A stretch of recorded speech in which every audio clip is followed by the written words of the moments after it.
The afternoon sun was hot when three teenage boys pushed a motorcycle into Maya Kim's repair shop.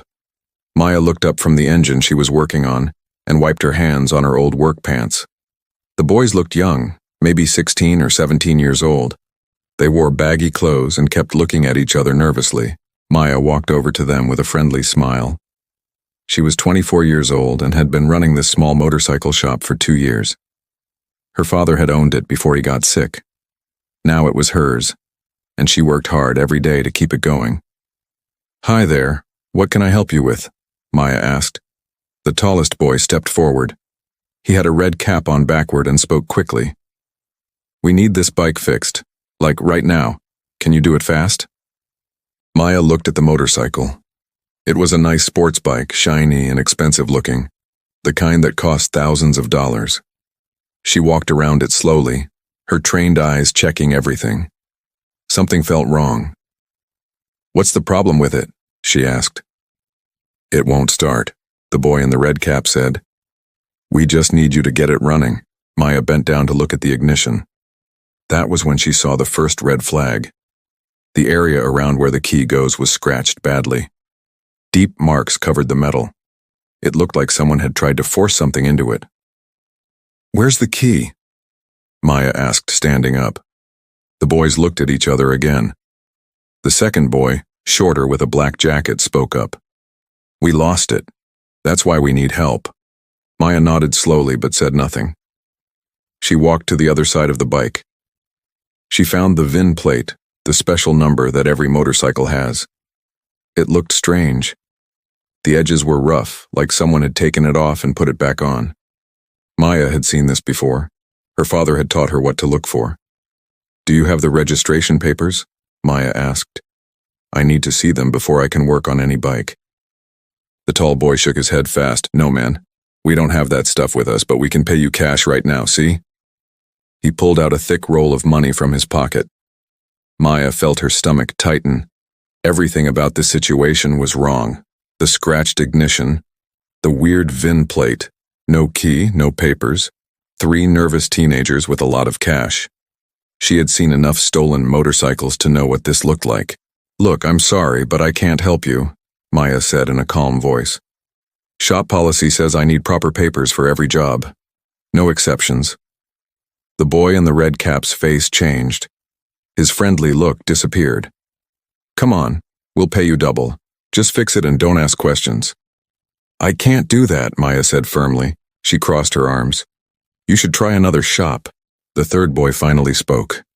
He was the youngest-looking one with messy hair and scared eyes. "Let's just go," he said quietly. But the tall boy wasn't giving up. "What's your problem? We're paying customers. You're supposed to help us." "Not without the right paperwork," Maya repeated. "That's the law." The boy in the black jacket stepped closer. "You think you're smart? You think you know everything because you're some mechanic girl?" Maya didn't move. She had dealt with people like this before. Being a young woman in this business meant some people didn't respect her. But her father had taught her to be strong. He had taught her to trust her gut. And right now, her gut was screaming that this motorcycle was stolen. "I think you boys should leave now," Maya said. Her voice was steady, but her heart was beating fast. The tall boy stared at her for a long moment. Then he laughed, but it wasn't a friendly sound. "Fine, whatever. We'll go somewhere else. But you just lost money, lady. And we're going to leave bad reviews about your crappy shop." The 3 boys grabbed the motorcycle and started pushing it toward the door. The youngest one, the quiet one with scared eyes, looked back at Maya for just a second. She saw something in his face. Fear? Regret? She wasn't sure. When they were gone, Maya let out a long breath. Her hands were shaking a little. She walked to the door and watched them push the bike down the street until they turned the corner and disappeared. Maya went back inside and sat down on her work stool. The shop was quiet now, just the sound of the fan turning slowly in the corner. She looked around at her father's old tools hanging on the wall. He had died 2 years ago from a heart attack. He had been a good man, honest and fair. He had always told her the same thing over and over. "If something feels wrong, Maya, It probably is wrong. Don't ignore that feeling. Ever. She could almost hear his voice saying those words right now. Maya stood up and walked to the small office in the back of the shop. She sat at the old desk and stared at the phone. Should she call the police? What if she was wrong? What if those boys really did just lose their key? But even as she thought it, she knew that wasn't true. Everything about that situation had been wrong. She picked up the phone and dialed the non-emergency police number. Her finger hesitated over the last button. What if the police thought she was wasting their time? What if they laughed at her? But then she thought about whoever owned that motorcycle. Someone was missing their bike. Someone had probably worked hard to buy it, and those boys were trying to get her to help them keep it. She pressed the button. "Police department, how can I help you?" A woman's voice answered. "Hi, I want to report something suspicious," Maya said. "I run a motorcycle repair shop and 3 teenage boys just came in with a bike that I think might be stolen." The woman on the phone asked her questions. What did the boys look like? What about the motorcycle? What made her think it was stolen? Maya answered everything as clearly as she could. She described the scratched ignition, the weird VIN plate, and how the boys acted. "Thank you for calling this in," the woman said. "An officer will look into it. Here's your case number." Maya wrote down the number on a piece of paper. When she hung up, she felt a little better, but also nervous. Had she done the right thing? Those were just kids. What if she just got them in trouble for nothing? But deep down, she knew that motorcycle was stolen, and she had made the right choice by not helping them fix it. Her father would have been proud of her. She was sure of that. Maya went back to work on the other motorcycles in her shop. But for the rest of the day, she couldn't stop thinking about those 3 boys, especially the youngest one with the scared eyes. She wondered where they were now. She wondered who they really were. And she wondered if the police would actually do anything about her report. As the sun began to set, Maya closed up the shop. She locked the doors carefully and walked to her truck. The street was quiet and peaceful. Everything looked normal. But Maya couldn't shake the feeling that something big had just happened. She just didn't know what yet. She drove home slowly, still thinking about the stolen motorcycle and the 3 teenage boys who had tried to get her to fix it. Whatever happened next, she knew one thing for sure. She had done what her father taught her. She had trusted her instincts. She had done the right thing. And sometimes that was all a person could do. Maya couldn't sleep that night. She kept seeing the 3 boys in her mind pushing that expensive motorcycle out of her shop. She kept seeing the youngest one's scared face. Every time she closed her eyes, she wondered if she had done the right thing by calling the police. At 3 in the morning, she gave up trying to sleep. She made coffee and sat at her small kitchen table. Her cat, a gray tabby named Bolt, jumped onto her lap. She petted him slowly and stared out the dark window. "What do you think, Bolt?" she asked the cat. "Did I mess up?" Bolt just purred and closed his eyes. Cats never worried about these things. Maya wished she could be more like that. When morning finally came, Maya felt tired, but she got ready for work anyway. She drove to the shop early before the sun was fully up. The street was empty and quiet.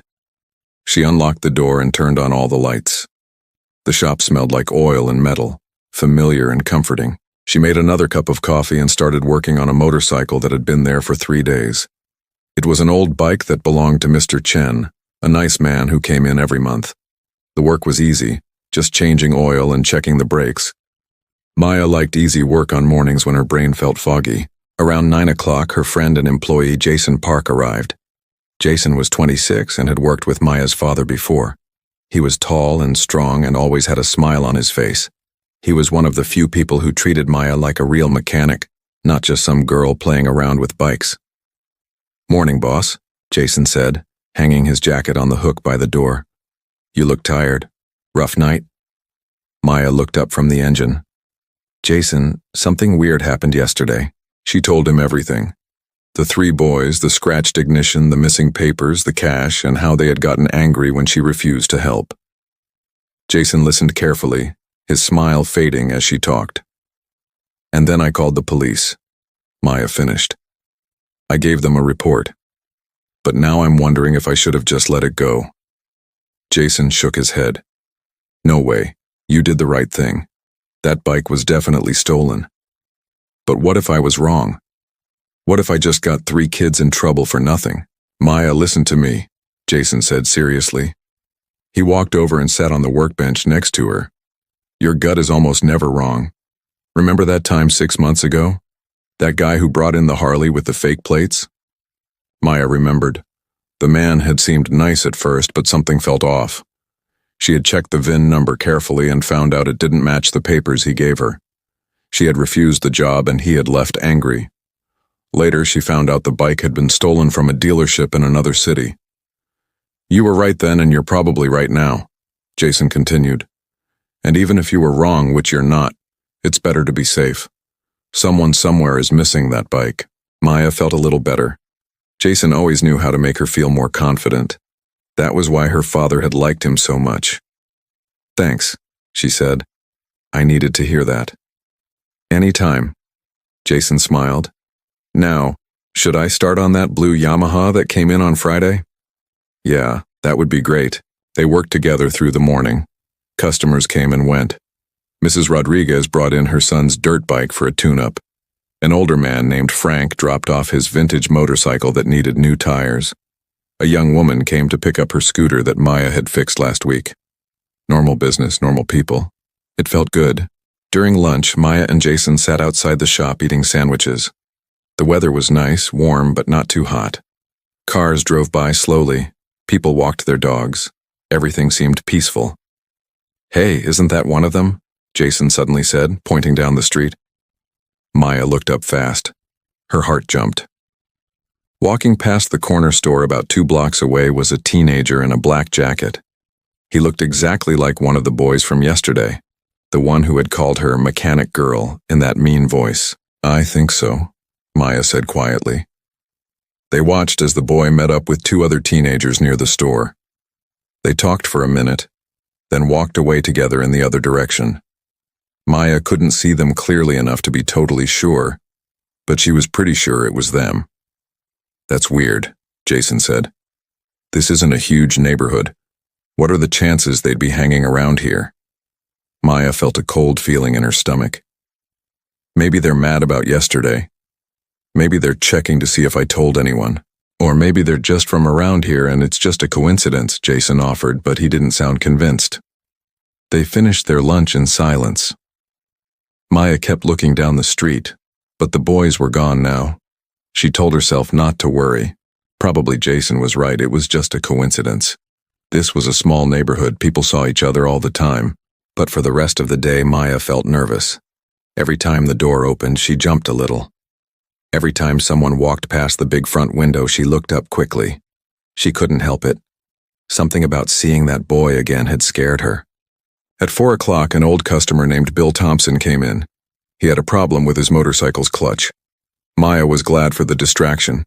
She focused completely on the work, checking the cables and adjusting everything carefully. Bill was a good guy who always paid on time and never questioned her skills. He trusted her completely. Your dad taught you well, Bill said as he watched her work. He'd be real proud of you, Maya. Those words made Maya's eyes get a little wet. She blinked fast and kept working. Thanks, Bill. That means a lot. When Bill left, the shop got quiet again. Jason had gone home early because his mother needed help with something. Maya was alone now, finishing up the last job of the day. She was tired and ready to go home. She was putting her tools away when her phone buzzed. It was a text from an unknown number. Maya opened it and read the message. Her blood went cold. Mind your own business or you'll regret it. Maya stared at the screen. Her hand started shaking. Someone was threatening her. Was it those boys? How did they get her number? It was on the shop's website, she realized. Anyone could find it. She quickly locked all the doors and windows. She turned off the lights in the back. Her heart was pounding hard in her chest. Should she call the police again? Would they even care about a text message? Maya sat in her office, holding her phone, trying to decide what to do. Outside, the sun was setting.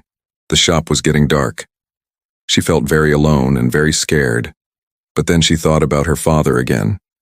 She thought about what he would say. He would tell her not to be afraid. He would tell her that bullies only win when good people stay quiet. He would tell her to stand strong. Maya took a deep breath. She saved the text message and took a screenshot.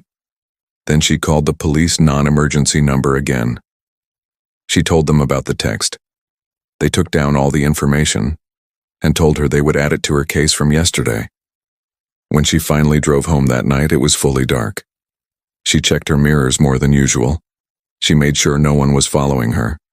When she got to her apartment, she locked the door behind her and closed all the curtains.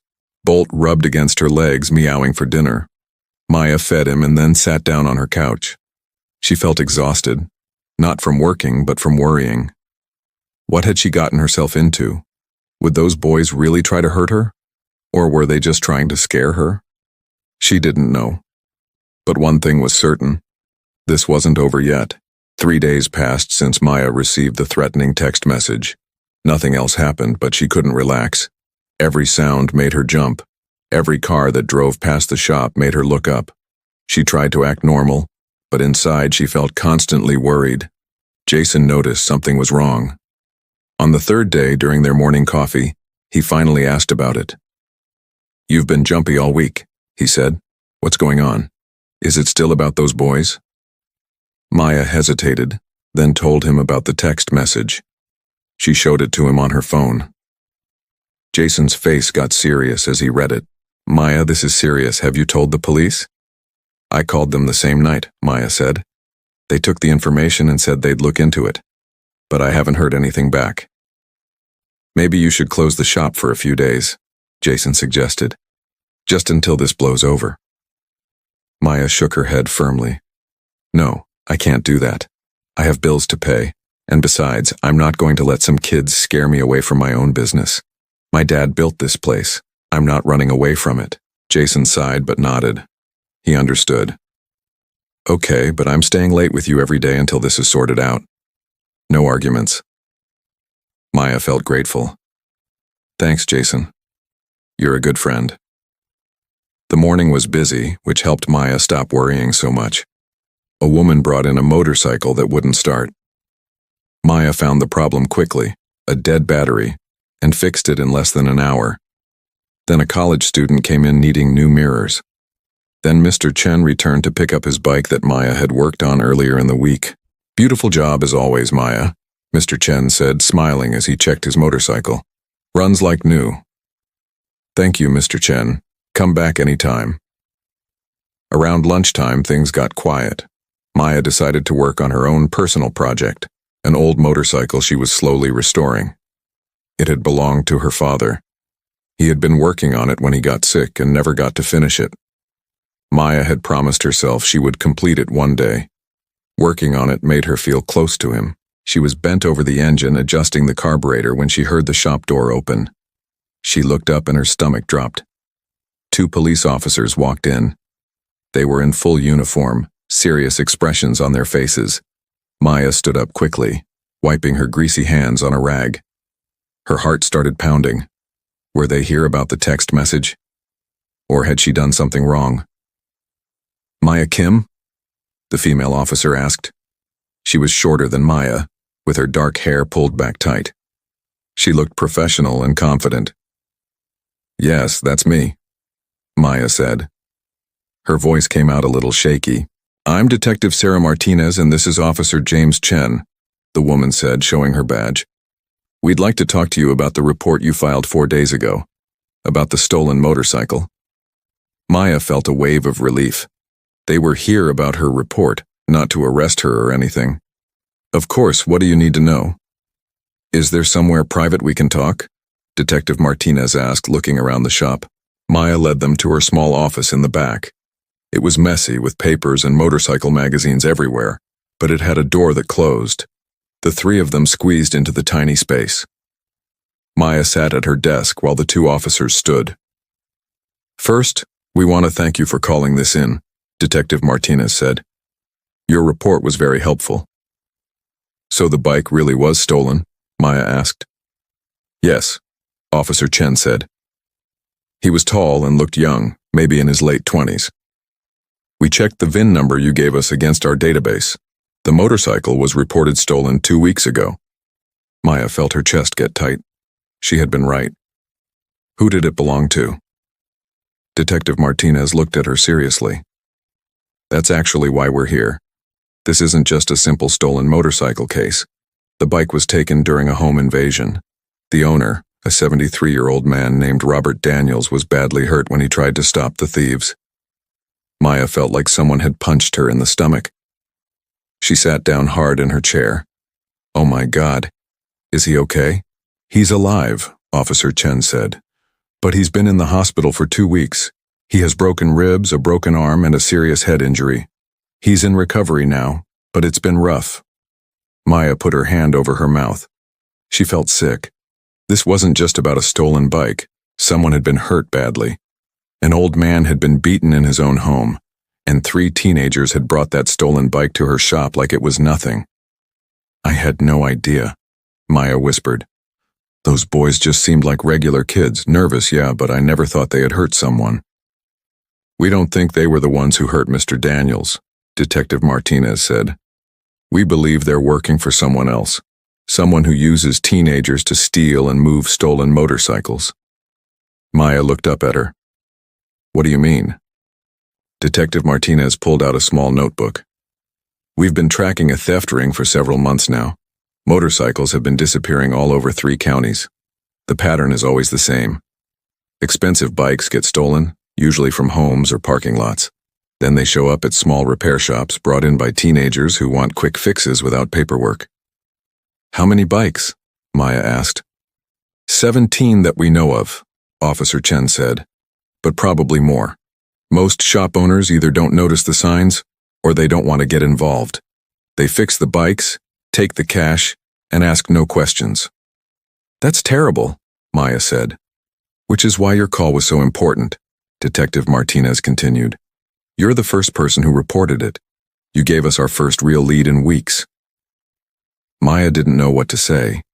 She had just been following her instincts, doing what felt right. She never thought it would matter this much. I need to ask you some questions, Detective Martinez said, opening her notebook. Can you describe the 3 boys in as much detail as possible? Maya closed her eyes and thought back to that afternoon. She could see them clearly in her mind. The first one was tall, maybe 6 feet. He wore a red baseball cap backward. He had dark hair and brown eyes. He did most of the talking.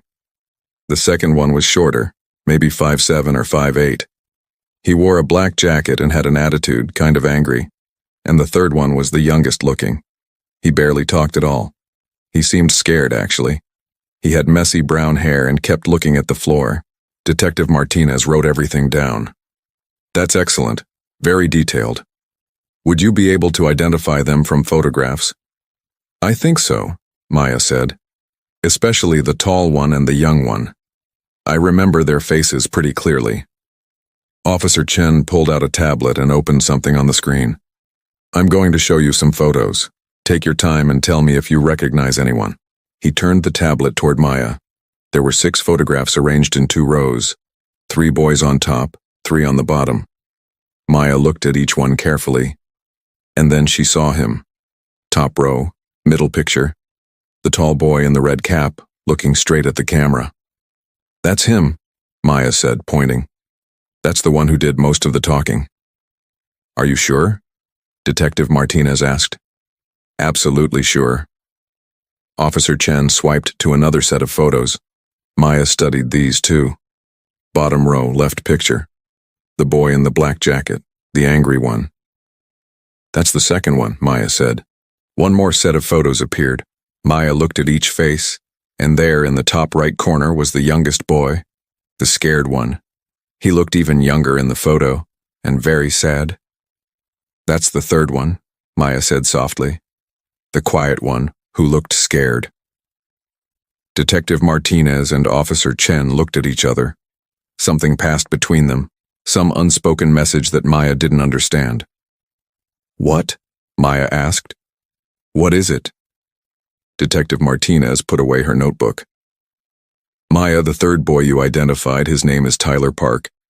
He's 15 years old, and he was reported missing by his parents 3 weeks ago. Maya felt her whole body go cold. Missing? You mean he ran away? We're not sure, Officer Chen said quietly. His parents thought he might have run away, or been kidnapped. They had no idea he was involved in criminal activity. Maya thought about Tyler's face, how scared he had looked, how he had barely spoken, how he had wanted to leave when the other boys were getting aggressive. He didn't seem like he wanted to be there, she said. He seemed like he was being forced. Detective Martinez nodded slowly. That fits with what we suspect about this operation. They target vulnerable kids, runaways, kids from difficult homes, kids who are easy to manipulate. They promise them money and protection. Then they trap them. Maya felt tears starting to form in her eyes. This was so much bigger and darker than she had imagined. What's going to happen now? Now we have enough to move forward, Detective Martinez said. Thanks to you, we can identify 3 of the people involved. We're going to find them and bring them in, and hopefully we can shut down this whole operation. What about Tyler? Maya asked. And the other boys? They're just kids. Stupid kids, yeah, but still kids. They'll face consequences, Officer Chen said. But we're more interested in the adults running this operation. If the boys cooperate and tell us who they're working for, we can help them. Get them into programs instead of jail. Maya nodded. That seemed fair. These kids needed help, not just punishment. Especially Tyler, who looked so lost and scared. After the officers left, Maya sat alone in her office for a long time. She thought about Mr. Daniels lying in a hospital bed with broken bones. She thought about Tyler Park, missing from his family for 3 weeks. She thought about how one simple decision to trust her instincts had uncovered all of this. When Jason came back from his errand, he found Maya still sitting there. You okay? He asked gently. Maya told him everything the detectives had said. When she finished, they both sat in silence for a moment. You did good, Maya, Jason finally said. Your dad would be proud. Maya hoped that was true. She really hoped that was true. That night, Maya couldn't stop thinking about everything Detective Martinez had told her. She lay in bed, staring at the ceiling, with Bolt curled up beside her. Her mind kept going back to Tyler Park. 15 years old, missing for 3 weeks. His parents must be so worried. She wondered what had happened to him. How did he end up with those other boys? Why did he run away, if that's what he did? Did someone take him? Force him? She had so many questions and no answers. Maya finally fell asleep around 2 in the morning, but her sleep was full of bad dreams. She dreamed about the old man, Mr. Daniels, lying on the floor of his home, hurt and bleeding. She dreamed about Tyler's scared face. She woke up several times, her heart racing. When morning came, Maya felt exhausted, but she got up anyway and went to work. The shop opened at 8 and she was there at 7:30 as always. Jason arrived at 8:15 with coffee for both of them. You look awful, Jason said, handing her a cup. Did you sleep at all? A little, Maya admitted. I couldn't stop thinking about everything. I know, Jason said. It's a lot to process, but try to remember you did the right thing. Because of you, the police have a real chance to catch these people. Maya sipped her coffee. It was hot and strong, just how she liked it. I keep thinking about that kid, Tyler. He's only 15. What if he's in real danger right now? The police are looking for him, Jason reminded her. Detective Martinez seemed really capable. I'm sure they're doing everything they can. Maya knew he was right, but it didn't make her feel much better. She wanted to do something more, but what could she do? She was just a mechanic. She had already given the police all the information she had. The morning passed slowly. Only 2 customers came in, both with small jobs that didn't take long. Maya tried to focus on work, but her mind kept wandering. She kept checking her phone, hoping to hear something from the police. But there were no calls, no messages. Around noon, Jason went out to get lunch for both of them. Maya stayed at the shop, working on organizing the tool cabinet. It was a mindless job that kept her hands busy but let her mind drift. She was putting wrenches back in order when she heard a car pull up outside. She looked through the window and saw an unmarked police car. Her heart jumped. Detective Martinez got out along with Officer Chen. They both looked serious. Maya met them at the door. "Did something happen? Did you find the boys?" "Can we come in?" Detective Martinez asked. "Of course." Maya led them inside, her stomach churning with worry. They all stood near the front counter. Neither officer sat down. "We found them," Officer Chen said. "All 3 boys. We picked them up this morning at a house on the east side of town." Maya let out a breath she didn't know she was holding. "Are they okay? Is Tyler okay?" "They're all fine physically," Detective Martinez said. "They're at the police station now, being questioned. Tyler's parents are on their way." "That's good," Maya said. "That's really good. His parents must be so relieved." "They are," Officer Chen confirmed. "His mother cried when we called her.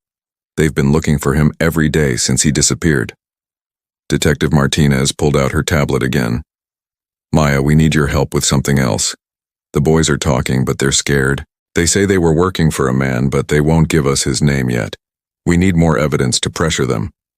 I want to show you some more photos.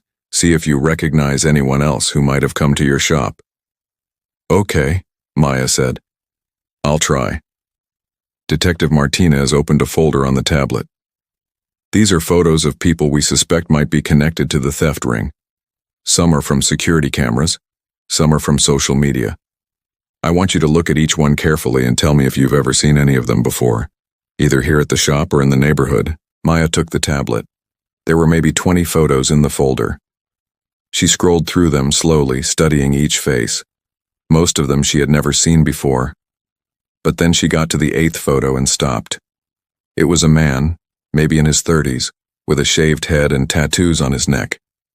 He was standing next to a motorcycle in what looked like a parking lot. Maya stared at the photo, her memory working. "I think I've seen him before," she said slowly. "Not here at the shop, but around the neighborhood. Maybe a couple of weeks ago? I'm not completely sure. But something about his face looks familiar." Detective Martinez leaned in. "Where did you see him?"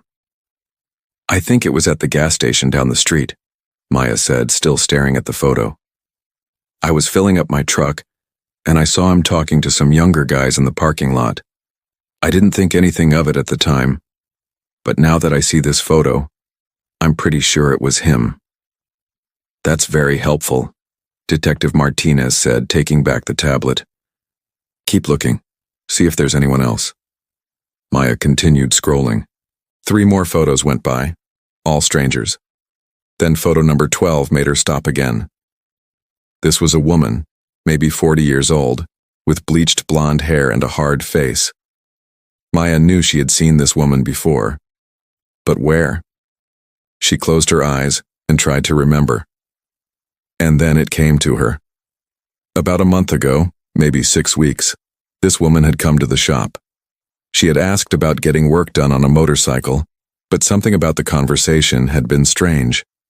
She hadn't brought a bike with her. She had just asked questions about what kinds of services the shop offered, what the prices were, whether Maya kept records of all her work.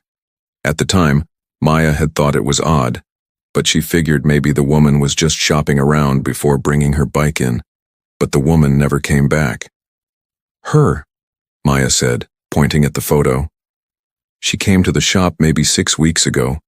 She was asking a lot of questions about our services, but she never brought in a bike. I thought it was weird at the time." Detective Martinez and Officer Chen exchanged a look. "That's very interesting," the detective said. "That's Donna Lee. We've suspected her of being involved in several theft operations over the years, but we've never been able to prove anything." "You think she was checking out my shop?" Maya asked. "To see if I would be willing to work on stolen bikes?" "Probably," Officer Chen said. "These operations usually scout out repair shops first. They look for places that are small, struggling, or where the owner might be willing to look the other way for cash. When you refuse to work on that bike, you probably messed up their plans." Maya felt a chill run down her back. "Is that why they sent me that threatening text, because I wouldn't play along?" "Most likely," Detective Martinez said. They wanted to scare you into staying quiet, but it didn't work. Maya thought about that text message. Mind your own business or you'll regret it. She had been so scared when she first read it. But now, knowing what she knew, she felt more angry than afraid. These people hurt an old man. They used teenagers to do their dirty work, and they tried to bully her into helping them. What happens now? Maya asked. Now we keep building our case, Detective Martinez said. We have the 3 boys in custody. We have your identification of 2 possible suspects. We're getting search warrants for several locations. If we're lucky, we'll be able to shut down this whole operation within a week or 2. And what about Tyler and the other boys? Officer Chen answered this time. That depends on a lot of things. Their ages, their criminal history if they have any, whether they cooperate with us. But Tyler's 15 and this is his first offense. If he tells us everything he knows and his parents get him a good lawyer, he'll probably end up in a juvenile program instead of detention. Community service, counseling, that kind of thing. Maya felt some relief at that. Tyler deserved a second chance. Can I ask you something? Of course, Detective Martinez said. Mr. Daniels, the man who was hurt. How is he doing? Is he getting better? The detective's expression softened a little. He's out of the ICU now. He's in a regular hospital room doing physical therapy. The doctors think he'll make a full recovery eventually, but it's going to take time. He's a tough old guy. Does he know that you found his motorcycle? Yes. We told him this morning. He was very happy to hear it. And he asked about you, actually. Maya looked up, surprised. About me? We told him that a local mechanic had reported the suspicious activity and helped us identify the suspects. He wanted to know your name. I think he wants to thank you. Maya felt her eyes getting wet. She blinked fast. I was just doing what anyone should do, but most people don't, Officer Chen said quietly. Most people look the other way. You didn't. That takes courage. After the officers left, Maya stood in the middle of her shop, trying to process everything. They had found the boys. Tyler was safe and going home to his parents. The police were building a case against the real criminals, and Mr. Daniels was getting better. All because she had trusted her instincts and made one phone call. Jason came back with lunch and found Maya standing there with tears running down her face. Hey, what happened? He asked, dropping the food bags on the counter and hurrying over to her. Are you okay? Maya nodded and wiped her eyes. I'm fine. The police came by. They found the boys. They're okay. That's great news, Jason said. So why are you crying? I don't know, Maya said, laughing a little through her tears. I guess I'm just relieved, and emotional, and tired. It's been a really long week. Jason pulled her into a hug. You did good, Maya. You really did. Maya hugged him back, grateful for his friendship and support. Thanks for being here through all of this. Always, Jason said. They ate their lunch sitting outside in the sunshine. The weather was beautiful, warm and clear. Maya felt like a huge weight had been lifted off her shoulders. The boys were safe. The police were doing their job. And maybe, just maybe, some good would come out of all of this. She thought about her father and wished he could be here to see this. He would have been proud of her. She knew that now, without any doubt. As they finished eating, Maya's phone rang. It was a number she didn't recognize, but she answered it anyway. Hello? Hello, is this Maya Kim? A man's voice asked. It was an older voice, a little shaky. Yes, this is Maya. Who is this? My name is Robert Daniels, the voice said. I wanted to call and thank you. Maya's hand tightened around her phone. Robert Daniels, the man who had been beaten in his own home, the man whose motorcycle those boys had tried to get her to fix. He was calling her. Mr. Daniels, Maya said, her voice coming out softer than she expected. How are you feeling? I've been better, he said with a small laugh that turned into a cough. But I'm alive and the doctors tell me I'll be okay eventually. That's more than I hoped for a couple weeks ago. Maya felt a lump in her throat. I'm so sorry about what happened to you. Don't be sorry, Mr. Daniel said firmly. You're the reason I got my wife's motorcycle back. The police told me all about what you did. How you refused to fix it when those boys brought it to you. How you called it in and helped identify them. If it weren't for you, that bike would be gone forever. Your wife's motorcycle? Maya asked. She hadn't known that part. Yes, Mr. Daniels said, and his voice got quieter. My wife passed away 5 years ago. Cancer. That bike was hers. She loved riding it. We used to go on long trips together every summer. Just her and me in the open road. After she died, I couldn't bring myself to sell it or even ride it much, but I kept it in perfect condition. It was like keeping a part of her alive, you know? Maya's eyes filled with tears. I understand completely. My father passed away 2 years ago. He owned this shop. Sometimes I feel like I'm keeping him alive by running it. Then you really do understand, Mr. Daniels said warmly. That motorcycle meant everything to me. When those men broke into my house and took it, I tried to stop them. I knew I couldn't win, but I couldn't just let them take her bike without a fight. Stupid maybe, but that's what I did. That's not stupid, Maya said. That's love. The police told me the bike is in evidence right now, Mr. Daniels continued. But once the case is over, I'll get it back. Thanks to you, I can't tell you what that means to me. I'm just glad I could help, Maya said. I'm glad you're okay. The detective Martinez, she gave me your number. I hope that's all right. I wanted to invite you to visit me here at the hospital if you have time. I'd like to meet you in person and thank you properly. And I'd like to tell you more about my wife and that motorcycle. Would you come? Maya didn't even hesitate. Of course, I'd be honored. When would be a good time? Any afternoon works for me, Mr. Daniels said with another small laugh. I'm not going anywhere for a while. I'm in room 412 at St. Mary's Hospital. I'll come tomorrow afternoon if that's okay, Maya said. Around 2 o'clock? That would be perfect. Thank you, Maya. I'm looking forward to meeting you. After they hung up, Maya sat there for a moment, her phone still in her hand. Jason was looking at her with curiosity. That was him, Maya said. Mr. Daniels, the man who was hurt. He wants me to visit him at the hospital tomorrow. Are you going to go? Jason asked. Yes, Maya said. Definitely yes. The rest of the day passed normally. A few more customers came in. Maya changed the oil on a Harley and fixed a flat tire on a Suzuki. Regular work. But her mind was somewhere else, thinking about tomorrow's visit to the hospital. That night, Maya couldn't sleep again, but this time it wasn't from fear or worry. She kept thinking about what Mr. Daniels had said about his wife, about how the motorcycle was a connection to her memory. Maya understood that feeling so deeply. Every tool in her shop, every corner of the place reminded her of her father. Working here was like having conversations with him every day, even though he was gone.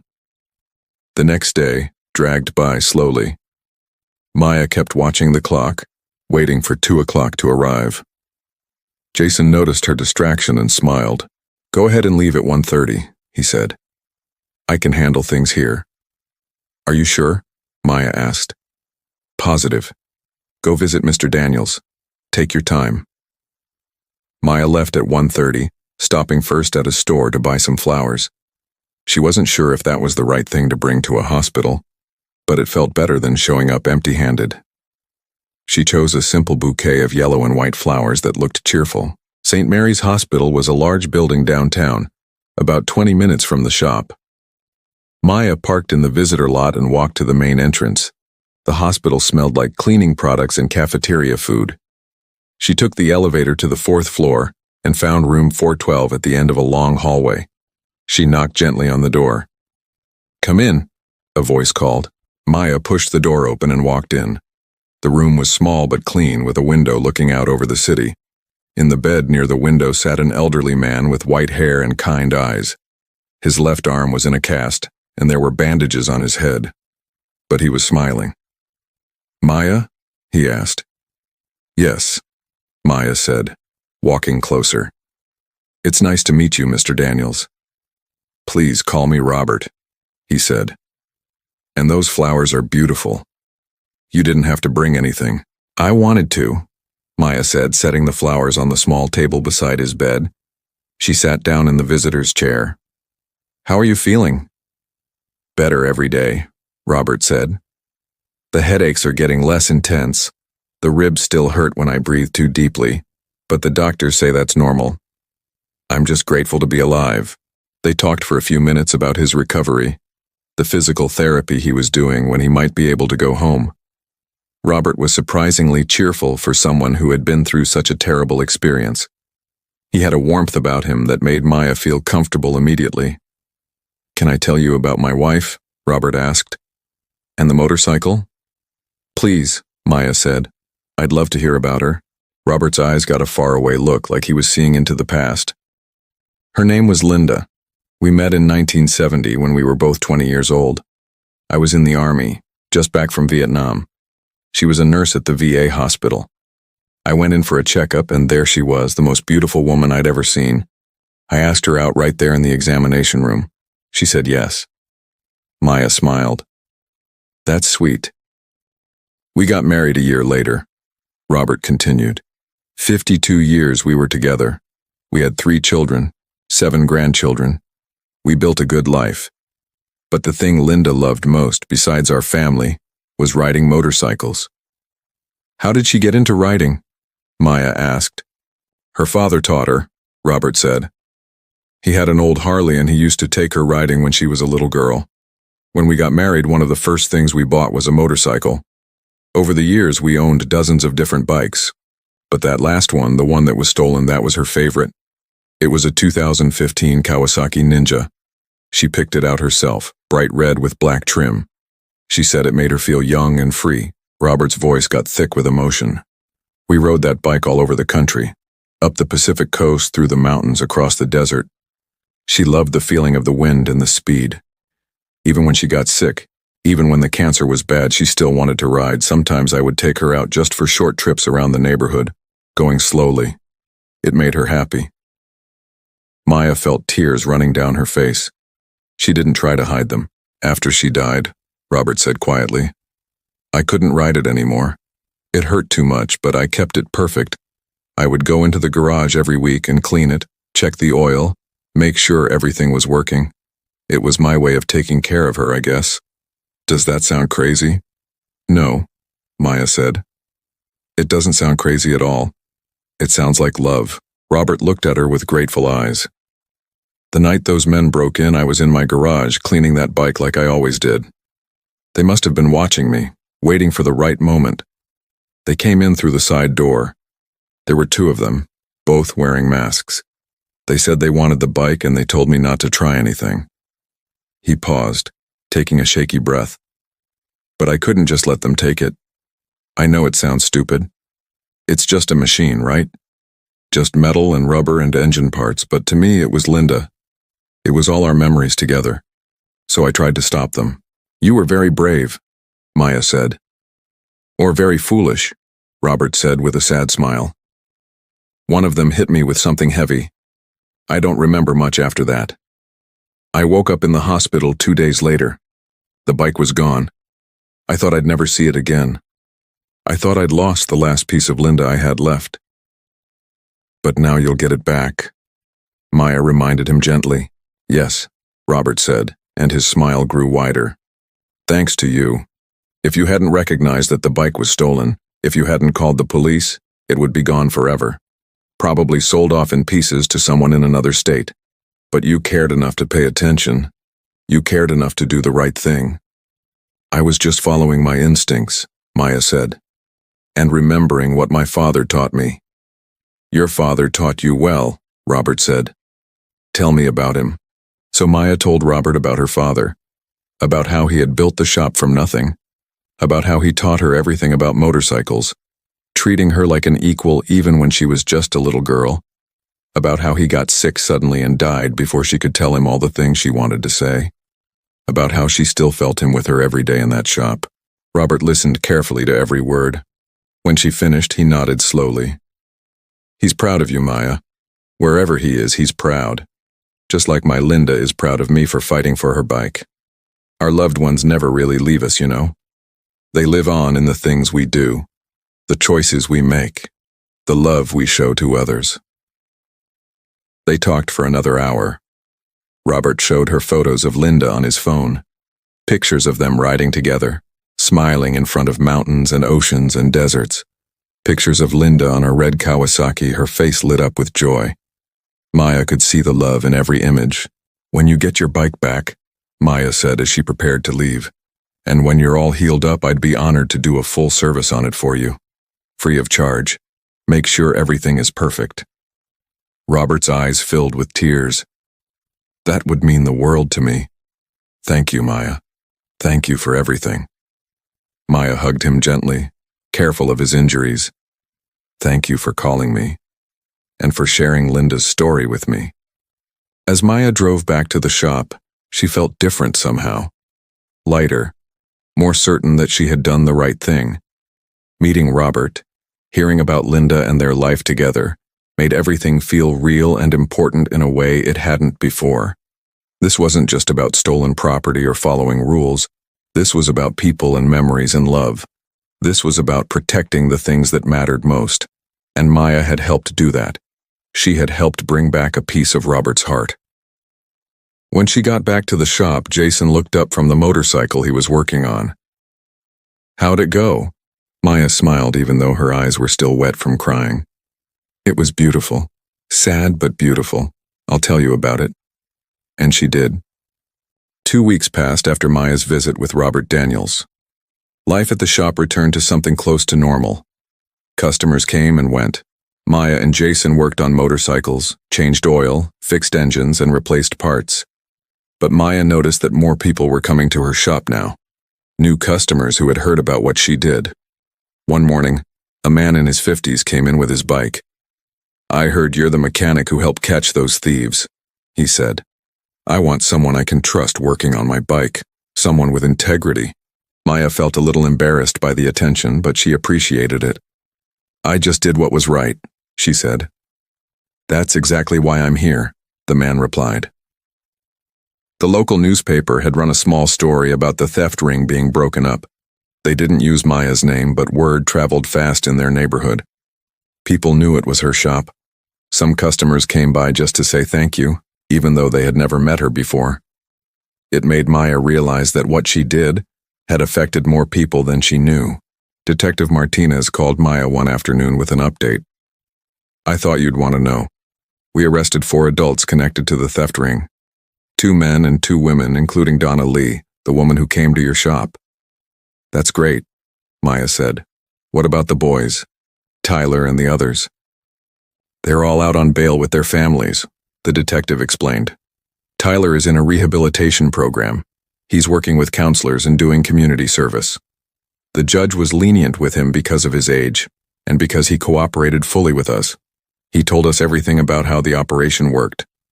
"I'm glad he's getting help instead of just punishment," Maya said. "Me too," Detective Martinez agreed. "The other 2 boys are in similar programs. They all made bad choices, but they're not bad kids. They were manipulated by adults who knew exactly what they were doing. The boys were just tools to them." "How did they recruit Tyler?" Maya asked. She had been wondering about this. "According to Tyler, it started online," the detective said. "He was having problems at home. His parents both work long hours, and he felt lonely and ignored. He started spending time in online chat rooms and gaming communities. That's where he met someone who called themselves Razor.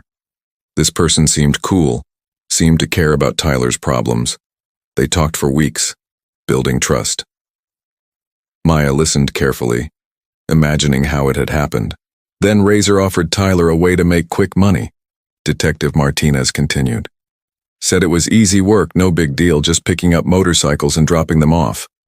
Tyler knew it was probably illegal, but Razor convinced him it was no worse than pirating movies or music, just borrowing things from rich people who could afford it. That's how they justified it to him." "That's terrible," Maya said.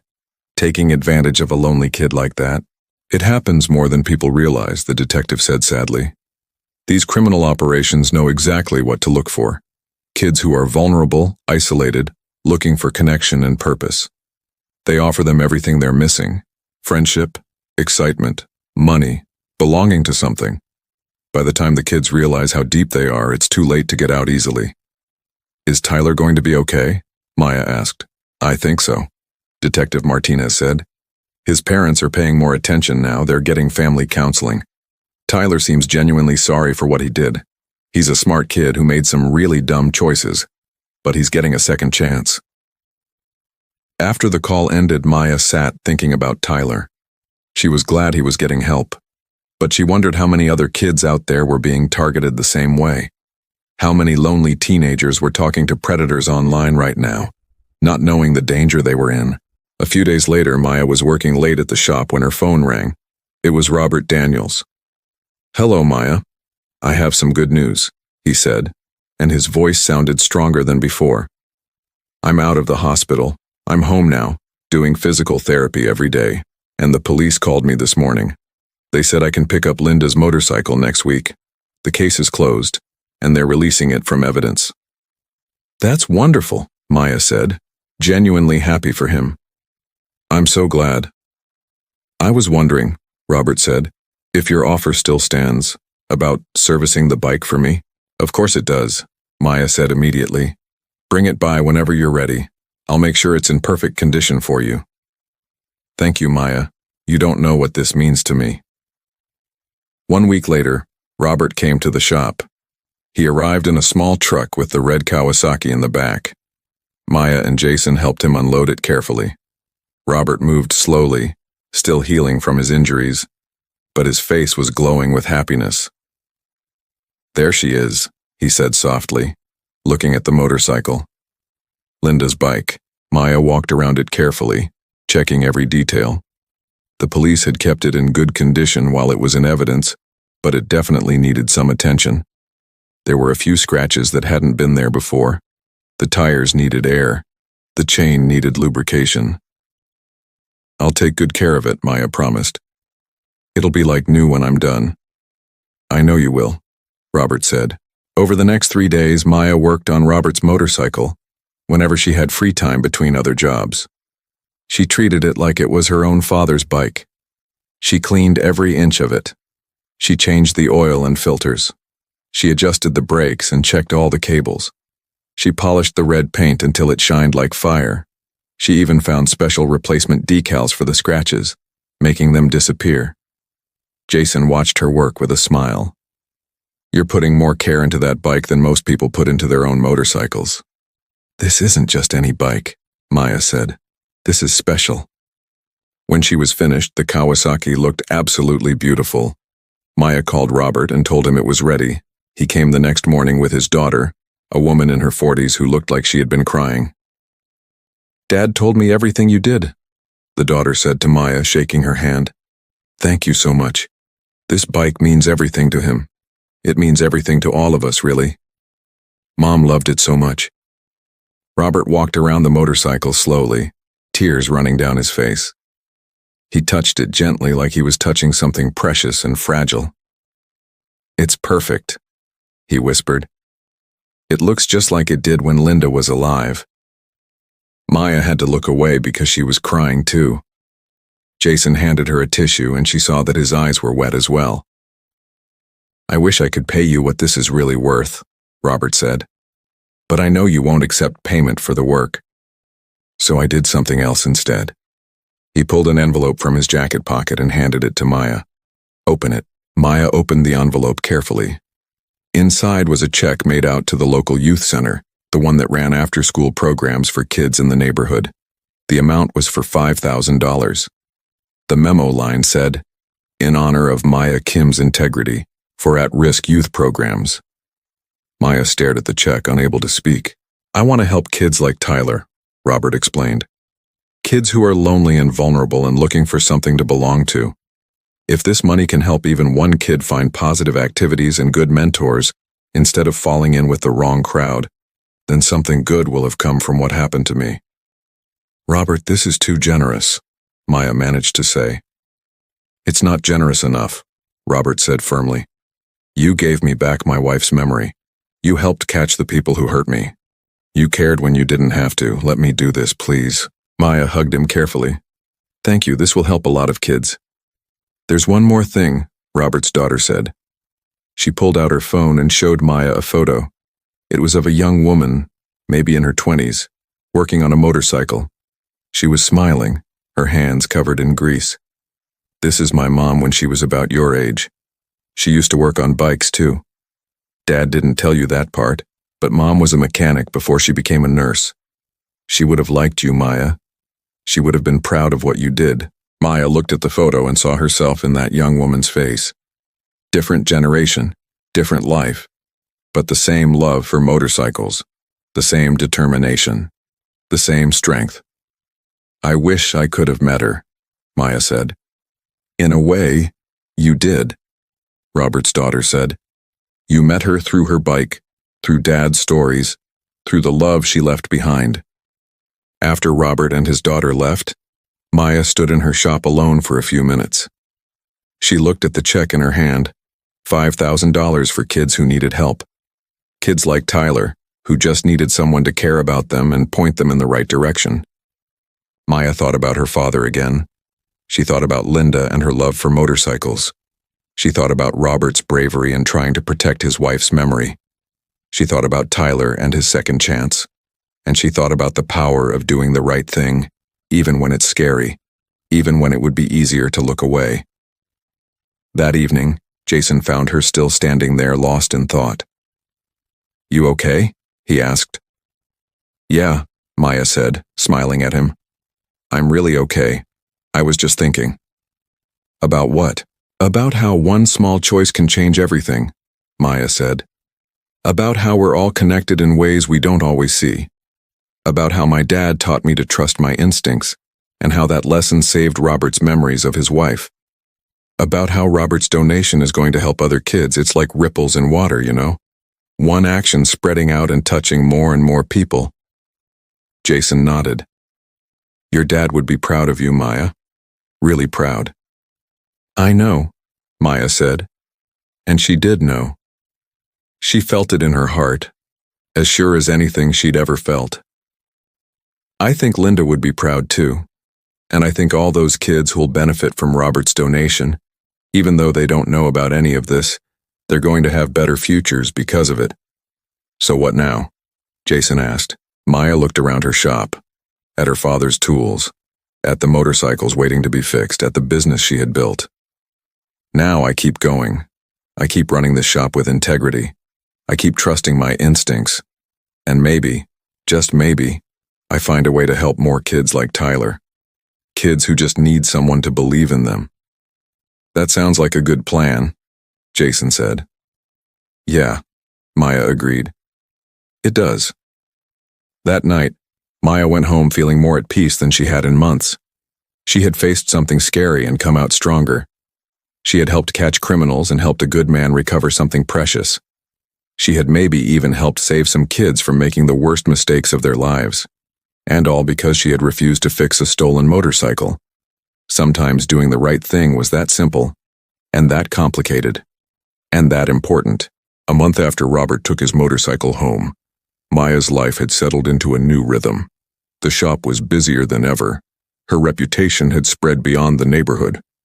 People came from all over the city because they had heard about the mechanic who valued honesty above profit.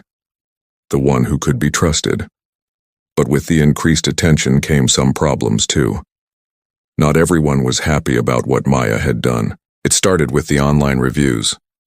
Someone created a fake account and left a 1-star review on the shop's page, claiming Maya was judgmental and turned away customers for no reason. Then another fake review appeared, saying she was rude to young people. Then another, and another. Maya knew these reviews were fake. The writing style was similar in all of them. Someone was trying to damage her business reputation. She suspected it was connected to the theft ring, maybe friends of the people who had been arrested. But she couldn't prove it. Jason was angry when he saw the reviews. This isn't fair. You did the right thing and now they're trying to punish you for it. Let them write whatever they want, Maya said calmly, though inside she was worried. Bad reviews could really hurt a small business. Anyone who actually comes to the shop will see the truth. We'll let our work speak for itself, and that's what happened. For every fake bad review, 3 real customers left 5-star reviews talking about Maya's excellent work and honest character. The fake reviews got buried under genuine praise. The attempt to hurt her business actually backfired and made it stronger. But then something more serious happened. It was a Wednesday evening, close to closing time. Jason had left early for a dentist appointment. Maya was alone in the shop, finishing up paperwork in the back office. She heard a sound at the front door, but when she looked at the clock, she realized she had locked it already. The shop was closed. Maya walked to the front to check. Through the glass door, she saw a woman standing outside. It was getting dark, and at first Maya couldn't see her face clearly. Then the woman stepped closer to the light and Maya's stomach dropped. It was Donna Lee, the blonde woman from the photos, the one who had come to the shop weeks ago asking strange questions, the one who was now out on bail, waiting for trial. Maya's heart started pounding. She stayed where she was, not opening the door. Donna knocked on the glass. "I just want to talk," she called out. Her voice was hard, unfriendly. "We have nothing to talk about," Maya called back through the door. "You need to leave." "You ruined my life," Donna said. Her face twisted with anger. "You couldn't just mind your own business, you had to play hero." "I did what was right," Maya said, trying to keep her voice steady. "Now leave before I call the police." "Call them," Donna laughed, but it wasn't a happy sound. "I'm not doing anything illegal. I'm standing on a public sidewalk. But you should know something. You made powerful people very angry. This isn't over." Donna turned and walked away, disappearing into the darkness. Maya stood frozen for a moment, then quickly pulled out her phone and called Detective Martinez. She told her everything that had just happened. "I'll send a patrol car to your location right now," the detective said. "And I'm going to call Donna's bail officer. She's not supposed to have any contact with you. This violates her bail conditions." A police car arrived 10 minutes later. The officers searched the area, but Donna was long gone. They took Maya's statement and promised to increase patrols around the shop for the next few weeks. When Maya finally drove home that night, she kept checking her mirrors, making sure no one was following her. She felt scared in a way she hadn't felt before. This wasn't anonymous text messages anymore. This was a real person showing up at her shop, making threats. She called Jason when she got home. "I don't think you should be alone at the shop anymore," Jason said immediately. "Not until this is completely resolved. I'll adjust my schedule. I'll be there every minute you're there." "Jason, you don't have to do that. You don't have to do." "Yes, I do," he insisted. "You're my friend, Maya. And this is partly my responsibility too. Your dad asked me to look out for you. I'm not going to let anything happen to you." Maya felt tears in her eyes. "Thank you." The next few days were tense. Maya looked over her shoulder constantly. Every time the door opened, she tensed up. Jason kept his promise and stayed with her during all business hours. He even started teaching her some basic self-defense moves during slow times. "If anyone ever tries to grab you," Jason demonstrated, "you turn like this and break their grip. Then you run and call for help. Don't try to fight, just get away." Maya practiced the moves, hoping she would never need to use them. 3 days after Donna's visit to the shop, Detective Martinez called with news. "Donna Lee has been arrested again. She violated her bail by approaching you. The judge revoked her bail completely. She'll be in jail until the trial now." Maya felt a huge wave of relief. "Thank you for telling me. There's more," the detective continued. "Because of her threatening behavior toward you, the prosecutor is taking the case more seriously. They're pushing for longer sentences for everyone involved. Your cooperation and the danger you faced because of it is part of their argument." "I don't want to cause more trouble," Maya said. "I just want this to be over." "You're not causing trouble," Detective Martinez said firmly. "These people are dangerous. They hurt Robert Daniels badly. They exploited children. They destroyed property and stole from people. You helped us stop them. That's not causing trouble. That's being a good citizen and a brave person." Word about Donna's arrest and the threats against Maya spread through the neighborhood quickly. The response surprised Maya completely.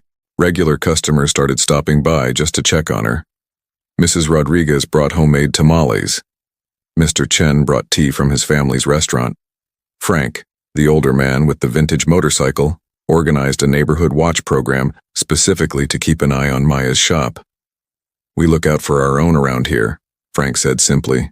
You stood up for what's right. Now we stand up for you. The local news picked up the story again. This time they interviewed Maya on camera. She was nervous about it, but Detective Martinez encouraged her to do it. Let people see who you are, the detective said. Let them understand why you did what you did. It might inspire others to trust their instincts too. So Maya did the interview. She sat in her shop, surrounded by her father's tools, and told her story. She talked about growing up in the shop, learning from her father, and why integrity mattered so much to her. She talked about Robert and his wife Linda. She talked about wanting to help kids like Tyler find better paths. The interview aired on the evening news. Maya watched it at home with Jason, feeling embarrassed by seeing herself on TV. You did great, Jason said. You sounded smart and compassionate. Your dad would have loved this. After the interview aired, something unexpected happened. Maya's phone started ringing constantly. Other shop owners called to thank her and to say they would be more vigilant now. Parents called to ask about youth programs and how they could help prevent their kids from being targeted. A local high school asked if Maya would come speak to students about making good choices. Most surprising of all, Tyler's mother called. I saw you on the news, Mrs. Park said in heavily accented English. I wanted to thank you, not just for catching the people who tricked my son, but for the way you talked about him. You said he deserved a second chance. You said he was a good kid who made bad choices. That meant so much to me and my husband. How is Tyler doing? Maya asked. Better, Mrs. Park said. He comes home right after school now. He does his community service on weekends. He talks to us more. He's seeing a counselor. I think he's going to be okay, and that's partly because of you. I didn't do much, Maya said. You did everything, Mrs. Park insisted. You cared. That matters more than you know. That conversation stuck with Maya for days.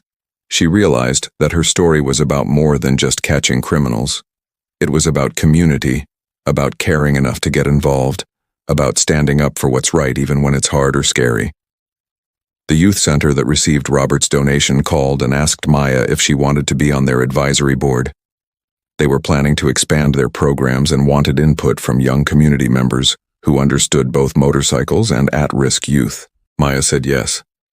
It felt like the right next step, a way to turn her father's lessons and this whole experience into something positive and lasting.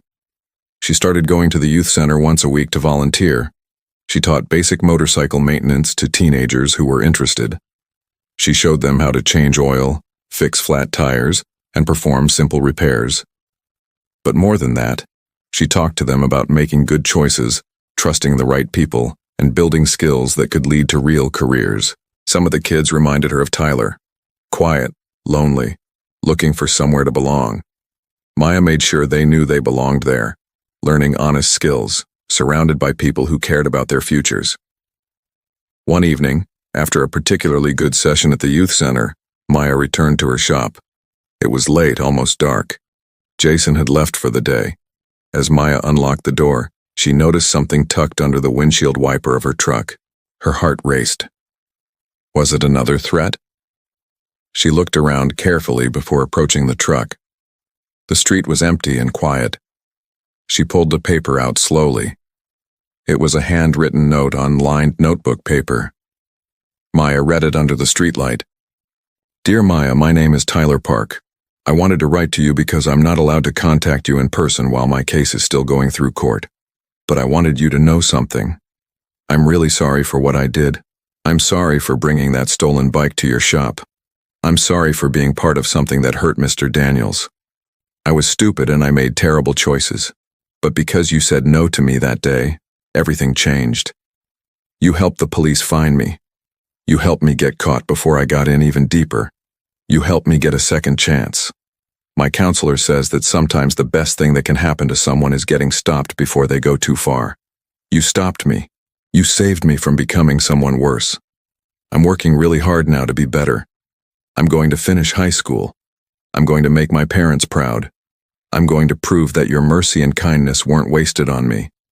Thank you for caring enough to do the right thing. And thank you for saying on TV that I deserved a second chance. Nobody except my family has said that about me. It made me cry, but in a good way. Thank you. Tyler. Maya read the note 3 times, tears streaming down her face. She folded it carefully and put it in her pocket, close to her heart. This was why it all mattered. This was why doing the right thing was worth it, even when it was scary, even when it brought threats and danger. Because somewhere out there, a 15-year-old kid was getting his life back on track. Because an old man had his wife's memory restored. Because a community was stronger and more connected. Maya looked up at the sky, at the first stars appearing in the darkness. I hope you're watching, Dad, she whispered. I hope you're proud. She knew he was. She could feel it. 6 months had passed since that afternoon, when 3 teenage boys pushed a stolen motorcycle into Maya's shop. 6 months since the decision that changed everything. It was a Saturday morning in early spring. The weather was perfect, warm with a gentle breeze. Maya arrived at the shop early as usual, but today felt different. Today was special. She had received a call from Detective Martinez 2 days ago with the final news. The trial was over. All 4 adults involved in the theft ring had been convicted. The 2 men received 8 and 10-year sentences. Donna Lee got 7 years. The 4th person, a man named Marcus Webb, who had been the leader of the operation, got 12 years. Justice had been served. The 3 teenagers, including Tyler, had all received probation, community service, and mandatory counseling. No jail time. They were being given the second chance they deserved. Detective Martinez told Maya that all 3 boys were doing well in their programs, staying out of trouble, and working hard to move forward with their lives. But today wasn't about the trial or the convictions. Today was about something else entirely. Something that had been planned for weeks. Maya unlocked the shop and started preparing. Jason arrived 30 minutes later with boxes of food and drinks. Mrs. Rodriguez came next with decorations. Then Mr. Chen, Frank, and several other neighbors showed up, all carrying something to contribute. They were throwing a community celebration. A thank you party for everyone who had supported Maya through the difficult months. But more than that, it was a celebration of the new youth program that had started at the community center, the one funded by Robert's donation and now supported by dozens of other community members who had been inspired to help. By noon, the street in front of Maya's shop was closed off. Tables were set up with food. A local band was playing music. Kids from the youth center had set up a booth showing the projects they'd been working on. Maya's motorcycle maintenance class had attracted 20 regular students, and they were displaying bikes they had restored themselves. Maya stood in the middle of it all, amazed at what had grown from that one difficult decision 6 months ago. Her choice to trust her instincts and call the police had created ripples that touched so many lives. Quite a turnout, Jason said, walking up beside her with a plate of food. I think half the neighborhood is here. I can't believe this is happening, Maya said. All of this from one phone call. It's not about the phone call, Jason corrected gently. It's about who you are. The phone call was just you being you. Honest, brave, caring about what's right. That's what people are celebrating. Around 2 o'clock, a truck pulled up and parked nearby. Maya recognized it immediately. Robert Daniels climbed out, moving much better than the last time she'd seen him. He was fully healed now, walking without pain. And behind the truck, on a trailer, was Linda's beautiful red Kawasaki motorcycle, polished and gleaming in the sunlight. Maya walked over to meet him. Robert, you came. Of course I came, Robert said, hugging her warmly. I wouldn't miss this for anything. I brought Linda's bike because I thought the kids in your program might like to see it. Maybe sit on it and imagine themselves riding one day. They would love that, Maya said, her voice thick with emotion. Robert's 3 children had all come with him, along with several grandchildren. They helped him set up the motorcycle display. Soon, a group of teenagers from the youth center surrounded it, asking questions, running their hands over the smooth paint, imagining the adventures Linda and Robert had taken on this machine. Robert patiently answered every question, telling stories about his wife and their rides together. Maya watched the kids' faces light up with interest and wonder. This was exactly what she had hoped for when she started the program. Not just teaching mechanical skills, but sharing the joy and freedom that motorcycles could represent. Around 3 o'clock, Detective Martinez arrived in plain clothes. She walked up to Maya with a smile. "I had to come by and see this. Look at what you've built." "I didn't build it alone," Maya said. "So many people helped." "But you started it," the detective said. "You were the spark. Never underestimate the power of one person doing the right thing at the right time." They walked through the celebration together. The detective met Robert and they talked for a while. She congratulated him on his full recovery and his generous donation. Then she pulled Maya aside. "There's something I want to tell you," Detective Martinez said. "Something I don't usually share, but I think you should know. I've been a police officer for 15 years. I've worked hundreds of cases. Most of the time, we only hear from victims and witnesses when they need something from us. They report crimes, they give statements, and then they disappear from our lives. We almost never hear about the positive outcomes, about lives that were changed for the better." She paused, looking around at the celebration. "But this case was different, because of you. You didn't just report a crime and walk away. You cared about what happened next. You visited Robert in the hospital. You spoke up for Tyler and the other boys. You started this program. You turned something bad into something beautiful. That's rare. That's special." Maya felt tears forming. "I just did what felt right." "Exactly," Detective Martinez said.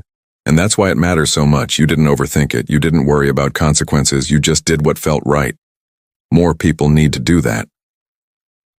As the afternoon went on, more surprises came. The mayor showed up and gave a short speech thanking Maya for her contribution to community safety and youth development. The local news came and interviewed several people, including Robert and some of the teenagers from the youth program.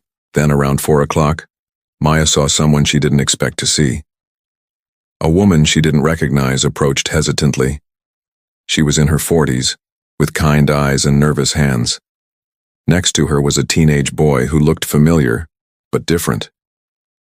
It took Maya a moment to realize it was Tyler.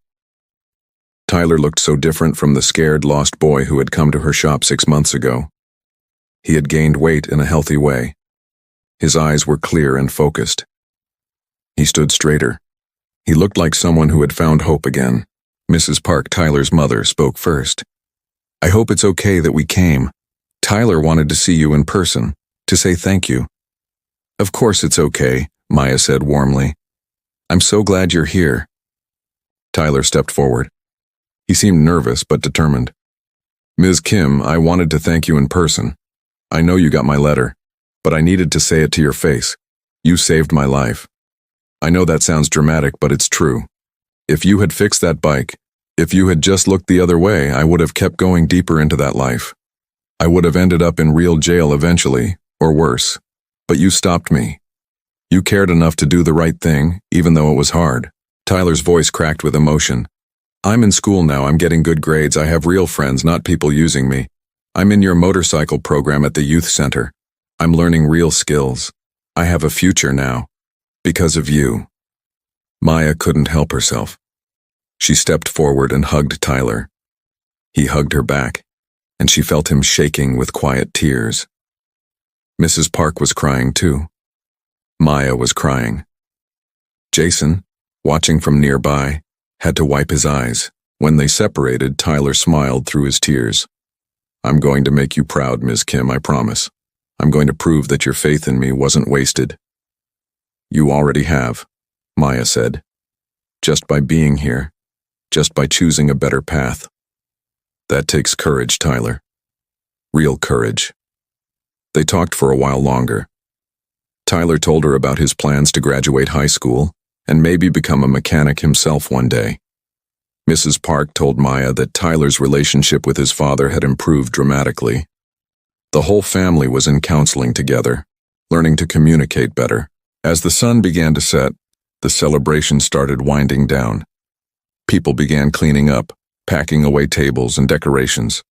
Maya stood with Jason, Robert, Detective Martinez, Tyler and his mother, and several other people who had become important parts of this story.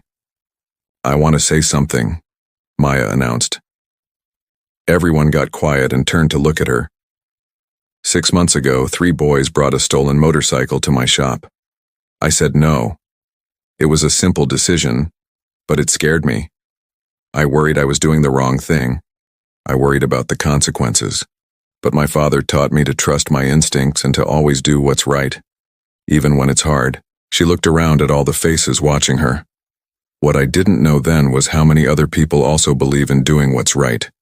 How many of you would stand up for me, support me, help me when things got scary? I didn't know that one choice could create so much good in the world. Maya's voice grew stronger. We talk a lot about how bad things are, about how people only care about themselves. But that's not what I've seen. I've seen a community come together. I've seen an injured man turn his pain into help for kids. I've seen teenagers given second chances actually take them and transform their lives. I've seen neighbors become friends, strangers become family. She pointed to the youth center banner hanging on the wall. We've helped 20 kids so far in this program. 20 kids learning skills, finding mentors, discovering that they have value and potential. And we're just getting started. Because all of you cared enough to help, Maya looked directly at Tyler. I want everyone here to understand something. This young man right here made mistakes, bad mistakes, but he owned them. He took responsibility. He worked hard to change. And now he's mentoring younger kids in the program, helping them avoid the same traps he fell into. That's the power of second chances. That's the power of redemption. She turned to Robert. This man lost something precious and was badly hurt. But instead of becoming bitter, he became generous. He turned his pain into purpose. He's the reason this program exists. Then Maya looked at Detective Martinez. This detective and her fellow officers work every day to keep us safe. They see the worst of humanity constantly. But they still believe in justice and second chances. They still care about doing what's right. Finally, Maya looked at Jason. And this is my best friend, who stood by me when I was scared, who protected me when I was threatened, who believed in me when I doubted myself. None of us can do this alone. We need each other. There was a moment of silence, then applause. Not loud or dramatic, just warm and genuine. People started hugging each other. Maya saw Tyler's mother hug Robert. She saw Detective Martinez shaking hands with the youth center director. She saw her neighbors and friends, all connected now through this shared experience. As the last people left and the sun fully set, Maya found herself alone in front of her shop. The street was clean, the decorations were packed away, and everything was back to normal. But nothing was really normal anymore. Everything had changed. Jason walked out of the shop carrying the last box. Ready to go home? In a minute, Maya said. I just want to stand here for a second. She looked up at the sky, now full of stars. She thought about her father and how proud he would be. She thought about Linda and her red Kawasaki. She thought about Tyler and his second chance. She thought about Robert's kindness and the detective's dedication. She thought about her community and how they had all come together. Thank you, Dad, Maya whispered to the stars. Thank you for teaching me right from wrong. Thank you for showing me that integrity matters. Thank you for giving me this shop and this life. I hope I'm making you proud. A shooting star streaked across the sky, bright and quick. Maya smiled. She chose to believe it was a sign, her father's way of saying yes. He was proud. Very proud. Maya turned back to the shop. Her father's shop. Her shop. Tomorrow she would open the doors again and get back to work. There would be motorcycles to fix, oil to change, parts to replace. Regular, normal work. But she would do it with integrity and care, just like her father taught her. Because in the end, that's what mattered most. Not the big dramatic moments, but the everyday choices to do what's right, to care about people, to stand up for what you believe in, to trust your instincts, to be honest even when it's hard. That was her father's legacy, and now it was hers too. Maya locked the shop door and walked to her truck. Tomorrow would bring new challenges, new opportunities, new chances to do good in the world. But tonight, she could rest, knowing that she had made a difference. One decision at a time, one person at a time, one act of integrity at a time. And that was enough. That was everything.